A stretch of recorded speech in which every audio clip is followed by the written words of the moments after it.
Welcome to Booze and the Bees. Welcome. We are here. We're here. That's it. We're clear. Yeah, I'm sleepy. I was trying to think of something that rhymed, and I'm not quick and clever like that. No. That's why I can't freestyle. Mm-hmm. That's the only reason why you can't freestyle. Yeah, I can rap fast. Mm. I don't want to prove it right now. Oh, I think that would have just made the episode. It's like Ella raps quickly. No, now the pressure. Yeah, I it's wasn't too prepared. Much. Yeah. So I can't. I'm not the best at improv or like freestyle or stuff like that. I wish I was better at improv. I did improv stuff when I was in high school. As part of the theater stuff that I did. Mm-hmm, same. I was so bad at it. I was good at it, but it's not something I like to do for fun. So I got worse at it because the less you do stuff, the worse you get at it. Yeah. You know what I mean? Very true. Mm-hmm. Okay. Well, I have a comment that we're going to go over today in the episode. So let's just get to it. Quit dragging y'all out here. No. Okay. This is from X.Janine. X gonna give it to you. He gonna give it to you. You just start rapping really fast? Okay. Knock, knock, open up your doors, real. Non-stop, pop, pop, stay in the Okay, I gotta stew. stop him. He won't stop. So she starts with peace. She comes in peace. Or they come in peace. Respectfully asking, as someone who smokes in a household with younger family members, does Minnie know anything about Jazz Cabbage? I know y'all live in a state where it's legal, so I'm curious if she knows anything about the plant or completely oblivious. I live with my younger sisters that are in high school, and they definitely know what the Jazz Cabbage is. Originally, I didn't know how to feel about smoking in my room when everyone was home, but then I came to the realization that I am the adult that has a career and pays the bills, so I have the right to decompress when I come home in a healthy way. Would love to know your thoughts on jazzy parents / guardians, and obviously no judgment zone. We're all 420ing it up in here. For sure. I think that's a really great comment and question. I'm so excited that there's people out there who have real questions that want to get answered. They want our advice. That's wonderful. It took us this is 82 episodes. It took us 82 episodes. We've had comments and questions before. And we've had a couple, but it's cool to see more. It's like 82 episodes. That's like a big, real question, you know? That is. That was it was like with a little backstory too, which I love, and getting to know like people who are watching us, like just little pieces. It's so cool. So I really appreciate the comment. Yeah, thanks so much. So first question was, does Minnie know anything about Jazz Cabbage? I mean, it's kind of hard to hide it from her because I do get jazzy every day. But she doesn't really know like fully like what it does. Or, there's... You know what I mean? Like the details about it. She's definitely too young to where it wouldn't even make sense. It's just like adults who drink around kids. Do they know about alcohol? Sure, you see what they're like, but it's not like your parents ever sit you down. It's like, okay, here's all the effects of alcohol, and here's when you use it, and this is what a whiskey drunk feels like versus a wine drunk or whatever. Like, no one does that with their children. And by nobody, it's hyperbole. Maybe some people do, but that's not a general thing people do. That's the same for the cannabis industry. Yeah. They see what you're like on it, and it's just like, it's an adult thing. Okay, understood. Move on, you know, and they'll find out more about it in the future, I'm sure. Yeah, and once she's never even had questions about it to be curious. Like there's never been, I've always just been like normal with it, not making it a big deal. So she's just never thought of it being a big deal, right? So when she gets a little older, I'm sure she'll have questions, and we'll definitely want to educate her on cannabis and stuff. Did you ever take DARE? I did. But I don't like remember it fully, but I remember it kind of. I was the poster child for the DARE campaign. I was actually on the float in my class, which is so ridiculous. But they would just tell you, it's like, here's what not to ask some homeless person on the street if you wanted drugs. Don't say you want, and then just inserted all the names for every drug you could possibly ever ask for. And you're like, I'm a kid. I never would have known what to ask for on the street. Now I have all the tools to go out and buy everything available. And you're like, that was horrible news. Like, why would you teach kids how to do that? Right. Was there the program too where they did the whole like about alcohol also? Okay, yeah.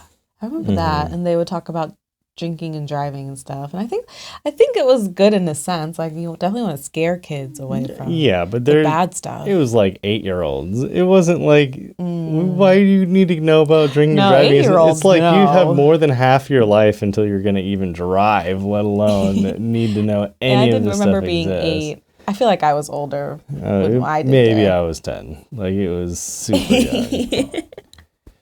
He's like 15. No, I'm just kidding. It's definitely before I went. No, you're right though. It's like, it's way too let me young. list all of these things that you never knew about. Now you know about them, and you could go. You could actually go find them. Here's all the names to avoid, and you're like, I wouldn't even know the Google searches. But I feel like I remember seeing the faces of the people and being like, this is what happens when you're on this drug for too long. And their faces would get all, they would start to look all. I literally just remember cartoons in a book, and they were just like cartoons of people buying drugs, and I was like, why would you do this? It's like if you were to cartoons, you're like, yeah, great idea. This is what to avoid. Here's a kid and here's a drug dealer, and they're gonna buy smack. And you're like, what the hell? Like I'm not even adult enough to see a real person do this. So crazy. But back to their comment, I definitely went. I think you are definitely making the right choice. Like saying, like, I pay bills, and if you do it respectfully, like obviously, if your younger sisters are in the room, and you'd probably not be. I don't know. You guys have your own rules. I don't know if you live with your parents.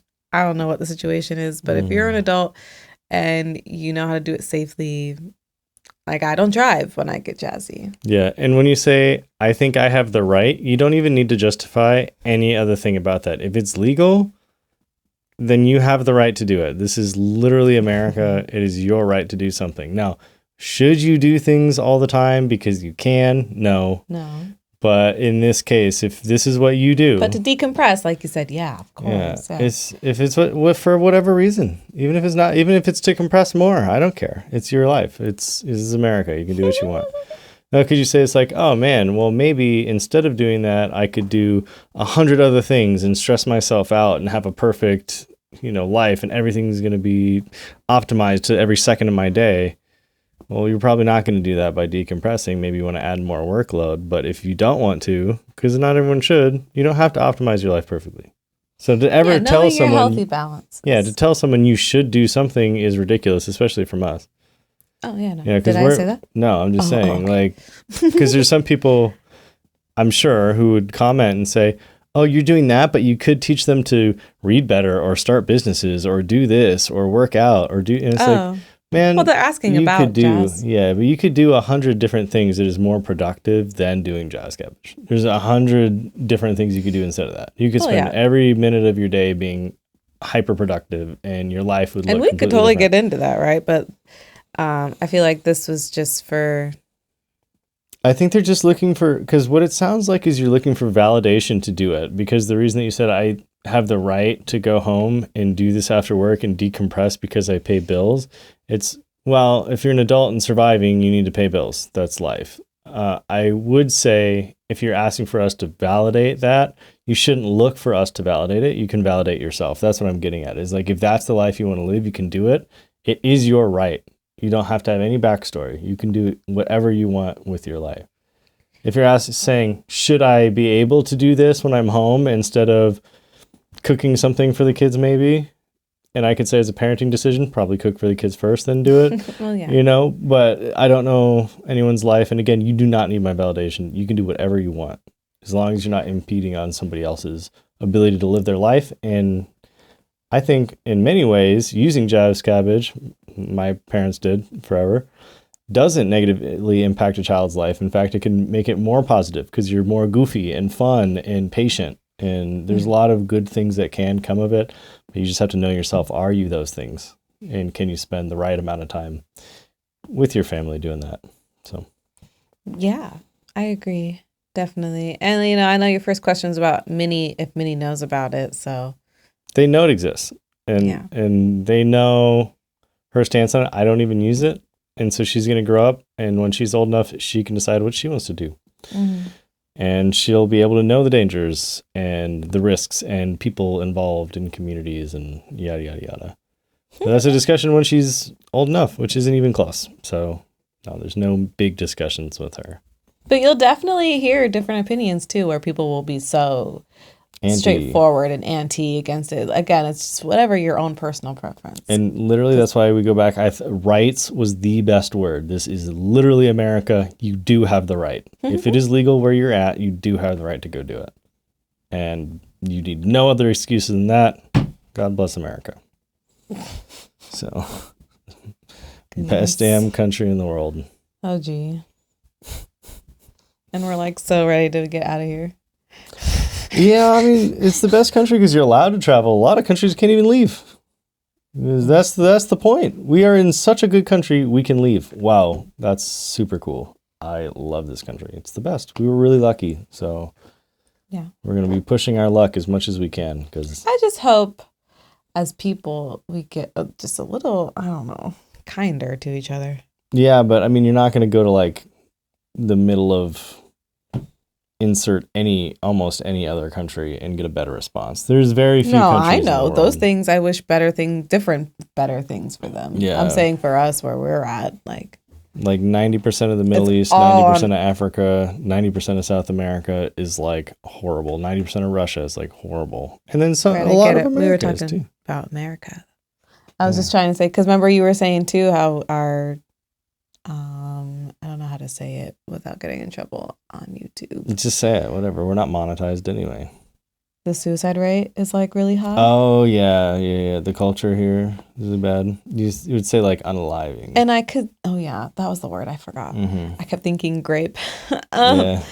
And it's hard to find kindness now, and I think that would help. And nowadays with social media and being online at the palm of our hands every second, and the fact that we can just be so cruel to each other at any time I just wish that we could work on that. One thing too that I've kind of observed, because when I saw it was pretty much the USA has 8 to 10 times or something more the unalive rate as Japan, which is known for how high their rate is. It's like, wow, we are a seriously overworked, underappreciated, and overtaken advantage of country. But we are also the most obese country for the poor. That's a win. In most countries in the world, if you are poor, you are starving. Yeah. We are obese when you are poor. That is a win. America's so great, you can have nothing in the world and still be overweight because there's so much. It's bountiful. But what we also have is so much access to information and so much on our plate. And even if you just look south of the border and people go there and they say, man, it's so hard to live down here. You look at the kind of conditions of the roads and everything like that. But they own what they have. They have generations you can live and survive with. If we miss payments for 4 months, we're on the streets. If they miss payments, they still own a home. They own the car. It's not as good a car, but they own it. We don't own anything. The banks can come take it almost at any time if you stop paying. So America is kind of the illusion of greatness, but it is a place that you have to work extraordinarily hard because, again, in Mexico, I own my car, I own my house, I lost my job. I could probably coast for a month, find little work here and there. We can't coast for a month. We're out because we're renting. And that's pretty much everyone. Even if you have a mortgage, you're still renting from a bank, essentially. Even though you own the house, you just have a piece of paper that says you have some money in it, but you're still renting it. So everyone has different problems. And America's problem is that we get so much and it's just hard to attain. So you just don't get a chance to breathe. And I think that gets to people. And then you see so many other people doing well. In some countries, you don't even have a phone. So you're stuck building a shack and trying to fish so you can survive for the weekend. And they have less of an unalive rate because their struggle to survive is just, that's what they understand it to be. And you don't have anything else to compare it to. And you actually get to go live life. Humans have gone through tremendous hardships. Like, we've gone through the bubonic plague. We've gone through actual slavering continents that slaved entire countries. And the Mongolians took out most of the world population at one point. And then the Romans, humans can undergo extreme stress and pain and hardships. We just have to be able to accept that it's going to be hard and do something about it. In America, I don't think we get that. I think we have the illusion that it's supposed to be easy and it's hard, and people can't keep up with that. And that we just need to break the illusion and let people know that it is hard, but that the rewards are so great. And then you'd feel good about getting up every morning and having to work, Mm-hmm. I think people just see they're like the hamster on the wheel. That's all they picture life. And it's like, man, it's a pretty dope wheel, though. Could have been a way worse wheel to be stuck on. Yeah.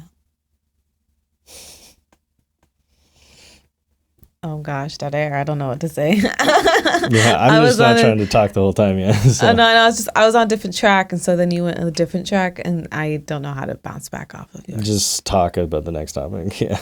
Oh, well, I don't have a next topic. We've been talking for a while.